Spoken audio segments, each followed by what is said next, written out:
Right now regarding what some see as the public's right to information. You're all familiar with those public notices that you see in the paper, the kind that say there's going to be a public meeting, a council meeting, a business is applying for a liquor license, rezoning, that kind of thing. Well, Governor Rell has proposed moving the public notices from the newspaper to local websites. Here to weigh the pros and the cons of that idea are Chris Vanderhoof, principal with the T-Course Capital Group, and the chief lobbyist who represents the Connecticut Daily Newspaper Association, and Giancarlo Casa, director of public policy and advocacy for the Connecticut Conference of Municipalities. Thanks to both of you for being here.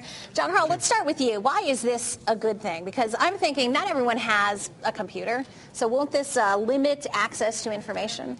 We think it actually won't limit access. We actually think it will increase access.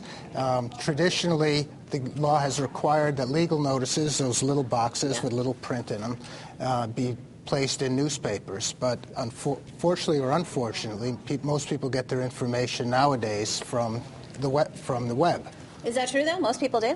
Well, one of our small towns, the town of Goshen, counted the number of newspaper subscribers for the two papers that serve it.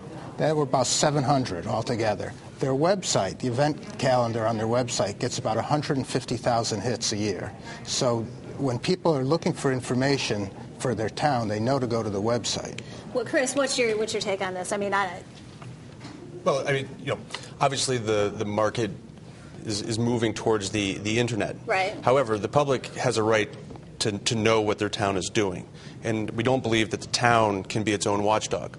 A newspaper is a third-party, independent sort of overseer of these public notices. And when something's published in a newspaper, it is forever in a newspaper. If something is published in today's Hartford Current, a legal notice is in today's Hartford Current, it is forever put in today's Hartford Current. And we are concerned that the public may lose access to these because not everybody has a computer. That's an interesting story from the town of Goshen, but not everybody has access to these things via internet. Right, and I'm also wondering if that's 150,000 individual hits or if it's, the same 200 guys always hitting the computer. But there's also a money issue to this, right? There's a money savings and a money possible loss. Talk about that. Yeah, absolutely. It is a money issue. It's a question of revenue for the newspapers, but that revenue is coming at the expense of property tax dollars. For some communities, larger communities, it can cost something like $150,000 a year just to post these legal notices. Now, they're in the back of the newspaper. They're small. The only people who really read them are people who know to go look for them. And that part of the constituency is the same part of the constituency that is going to know how to go on the web, and they're going to know how to find the legal notices when they're posted. All right. Well, real quickly, Chris, we can't argue that towns need money. Everybody knows that Connecticut towns are struggling. But the cynic might say, well, newspapers are just worried about losing money for these postings. There's absolutely a self-serving interest in this, and newspapers are not. We don't shy away from that. That is 100% true. However, it isn't just paying newspapers. There's newspapers that provide a service here, and they're providing some oversight for the town. They're providing access for their residents, and quite frankly, the newspaper industry is struggling. Yeah. And if these legal notices were to be taken out of newspapers, that could potentially mean jobs in newspapers, and every major newspaper in the state would be severely affected. Interesting. Well, it's an interesting topic that we're going to follow. I appreciate you guys both coming here to talk about it briefly tonight. Thank you. Chris Vanderhoof for the CDNA and Giancarlo Casa, Director of Public Policy and Advocacy for the Connecticut Conference of Municipalities. Switching gears quickly, Connecticut is getting in the game, so to speak. The Whalers aren't coming back, but football is making a play here. A UFL team is on the way for the summer-fall season. Fox 61's Jim Altman tells us what the UFL is and what it means for the area. The UFL. Right now that stands for Unknown Football League. The hope in East Hartford is that's going to change. This has been a vibrant football city. It's been overlooked many times. What some may think is a fourth and long shot proposition is coming to Rentschler Field, the United Football League. Windsor native Michael Hugh is the commissioner. My roots are deep here, and I've been rooting for Connecticut for a long time and for Hartford, so it's real special for me because I felt that Hartford always deserved pro football. It's a 6-team, one-year-old league comprised of either NFL hopefuls or, wash-ups. Governor Rell says getting in the game is good. It means keeping and growing jobs, as I said earlier, and increased business activity. and that's a winner no matter who's on the field. The plan is for 5 home games this season at Rentschler Field, and take a look around. There are 40,000 seats here. So legitimately, what does this new league expect to draw here? Paul Doyle is a sports reporter for The Current. It's hard to say, he talked about filling the place, 40,000 people. They have trouble doing that for UConn games, if depending on the opponent, so that would be tough. But, they could get up double digits, and I guess it's 15,000, 20,000, Paul? I think so, yeah.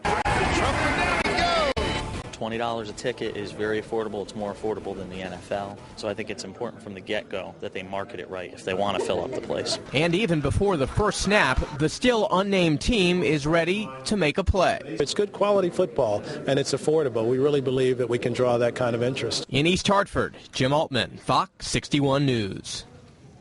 Fox 61 reporter Jim Altman and ESPN Radio's Jason Page, host of The Back Page, here now to talk about why this is a big deal.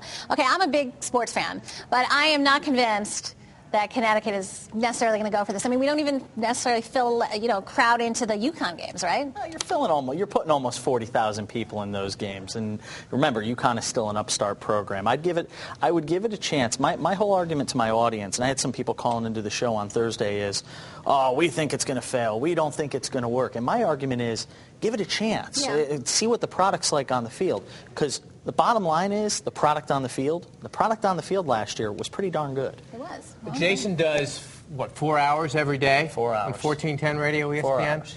So, Jason, by the way, it's good to see you. Finally, we get Jason on the show, I know, right? great. I mean, that's nice, Lori. But He's a handsome man, isn't he? That's they ain't paying me for my brains, that's for sure. Go. Jason, what are your listeners saying? Because, you have 4 hours. I know that much of your show was dedicated to this the other day. I'd say 75-25 is really excited about it. Wow. I'd say about 75% of those who called are saying this thing has a real good chance of surviving. The rest of them are saying, well, it's never worked here before. There's so much skepticism when you look at the numbers of things that have come in here and failed. After a while, people say, all right, why should we give our money, why should we give our emotional investment into something? It's going to be here a year, it's going to be here 2 years. But the brains behind it, and there's enough money behind it for the next couple of years, then you get into the situation where maybe the NFL goes on a lockout. If the NFL locks out, this may be the only game in town in 2011. That would be great for them. But, Jason, it's minor league ball, right? This is minor league ball. No. It's not minor league ball? If we were comparing it to minor league baseball, we would be calling it quadruple A. Okay. It's not AAA or AA football. You're talking about guys that have played in the NFL. You're talking about coaches who are only in some cases a year or 2 years removed from the NFL. It's not AAA, it's not AA. I'd call it quadruple A with a lot of guys who have the potential. They just said it themselves. 60 guys from this league wound up back in the NFL after 1 year in the UFL. Wow, that's interesting. I've also heard a lot of talk on the radio and even here in the newsroom about the name. People are talking a lot about what the name should be. Do you have any opinions, or what are you hearing from the viewers? The viewers can't seem to come up with, the listeners can't seem to really come up with anything special. I like the idea of the Knights.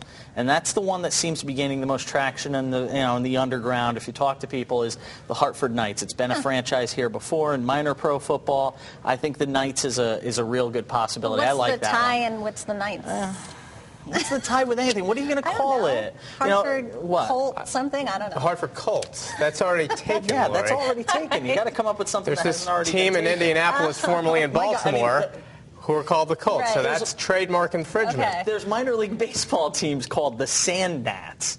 I mean, there's people have run out of creativity for names. I like the idea of the Knights. I think it's something that's catchy. I think it's something that can work. I'll go with that. And the audience, the viewers, the listeners, all get to ring in on perhaps what that team name is going to be. Yes, and that's something that it should be at the UFL website. If it's not already, UFL-football.com is the place to go, and I think you can. I think they're going to put up 4 names, and you're going to have the opportunity to vote on those 4 names, and I'm sure the Knights will be one of them. Wow, that's interesting. So you're going to be talking about it a lot more on the back page? We are, as they get, and I've told them, and part of the media, I'm sorry, and I've said this on the air, and some people took umbrage with it. I think the media has to do its job as much as anything in promoting this. So many times when it comes to minor league sports in this state or a new league, it gets pushed to page 6, it gets pushed to page 7. Yeah. I think this is something that has to get put. If there's news, I'm not saying make up news, but if there's news involving this league, it's got to get coverage so people can get excited about it. And at least give it that first push. Give it a little push out of the gate, and then if it can go on its own, it goes on its own. Interesting. All right. Well, we appreciate you coming by, Jason.